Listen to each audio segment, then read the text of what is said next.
Hello and welcome guys, আবার চলে এসেছি নতুন একটা ভিডিও নিয়ে। তো আজকে আমাদের ভিডিওর যে টপিকটা হচ্ছে সেটা হচ্ছে ইউটিউব ভিডিওর ওপরে থাম্বনেল লাগাতে আমরা মোটামুটি সবাই কম বেশি জানি, কিন্তু ইউটিউব শর্টসের ওপরে থাম্বনেল লাগানোটা একটু ডিফিকাল্ট ব্যাপার। তাই আমাদের মধ্যে কিছু শতাংশ লোক আছে তারা জানে না যে ইউটিউব শর্ট ভিডিওর ওপরে থাম্বনেল কীভাবে লাগাতে হয়। আজকের ভিডিওটা সেই টপিকই, আর আমরা সেই টপিকের ওপরেই কথা বলবো। যদি চ্যানেলটাতে নতুন এসে থাকো বা পেজটাতে যদি নতুন এসে থাকো, পেজটায় যদি নতুন এসে থাকো তাহলে পেজটাকে ফলো করে নিও, এবং চ্যানেলটিতে যদি নতুন এসে থাকো তাহলে চ্যানেলটিকে সাবস্ক্রাইব করে নিও। তো বেশি কথা বলছি না, একদম সিধে ভিডিওর দিকে যাচ্ছি। তো আমরা আমাদের মোবাইল স্ক্রিনের দিকে চলে এসেছি। এবার আমরা কিভাবে শর্ট ভিডিওর ওপরে থাম্বনেল দেওয়া যায় সেটা দেখে নিই। তো আমরা চলে এসেছি আমাদের মোবাইলের স্ক্রিনে।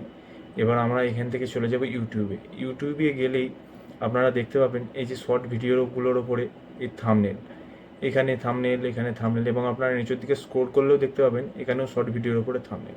তো আমরা ভিডিও পোস্ট করে দিই, কিন্তু থাম্বনেলটা কী করে হয় আমরা জানি না। তো আসুন, থাম্বনেলটা করার জন্য আমাদের জন্য একটি অ্যাপস লাগবে। সেই অ্যাপসটিকে আমরা প্লে স্টোর থেকে সার্চ করে নেব।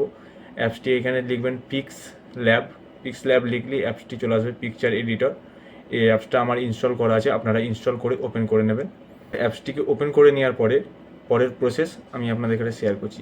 10 কোটির উপর ইউজার আছে এবং এই অ্যাপসটির ইন্টারফেসটা আমরা ঢুকে গেছি। তো পিক্সল্যাব অ্যাপটিতে ঢুকে আমাদের প্রথম করণীয় হচ্ছে আমরা এখান থেকে 3টে ডটের ওপরে ক্লিক করে ইমেজ সাইজে চলে যাব। ইমেজ সাইজে যে এখানে ইউটিউব থাম্বনেল সিলেক্ট করে নেবো, এবং এদিকে 1280 যেটা লেখা আছে, এদিকে 720 যেটা লেখা আছে, দুটোকে উল্টে পাল্টে দেবো দিয়ে এখানে ওকে করে নিতে হবে। তো আমি উল্টে পাল্টে দিচ্ছি এবং ওকে করে নিচ্ছি।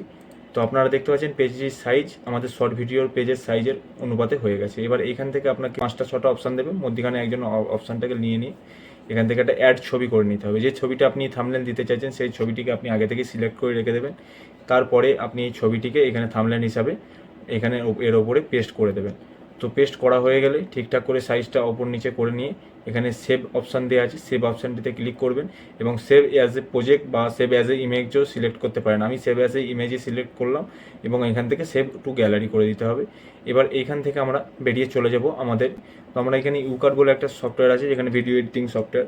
আপনি যে ভিডিওটা ক্রিয়েট করেছেন, সম্ভবত আমি এই ভিডিওটা ধরুন আমি পোস্ট করবো, এর ওপরে আমি থাম্বনেল দেবো।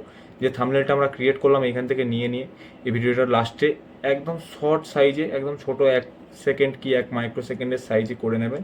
করে নিয়ে এখান থেকে ভিডিওটাকে সেভ করে নেবেন। তো এখান থেকে সেভ করে নেওয়ার পরে আপনারা সোজা চলে যাবেন ইউটিউবে। আমরা ইউটিউবে চলে যাচ্ছি।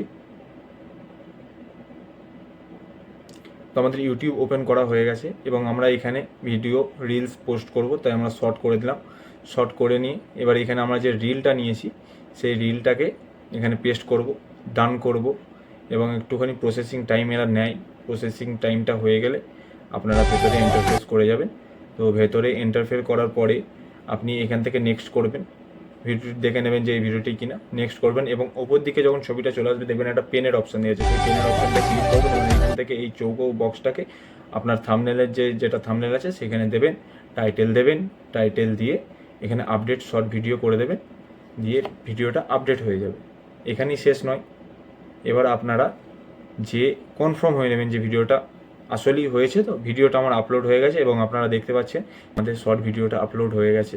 তো শর্ট ভিডিওটা আপনারা দেখতে পাচ্ছেন যে থাম্বনেলটা কীরকমভাবে সেট হয়েছে, এবং আপনি ভিডিওটা চাইলেও আপনাদের কাছে দেখিয়ে দিচ্ছি।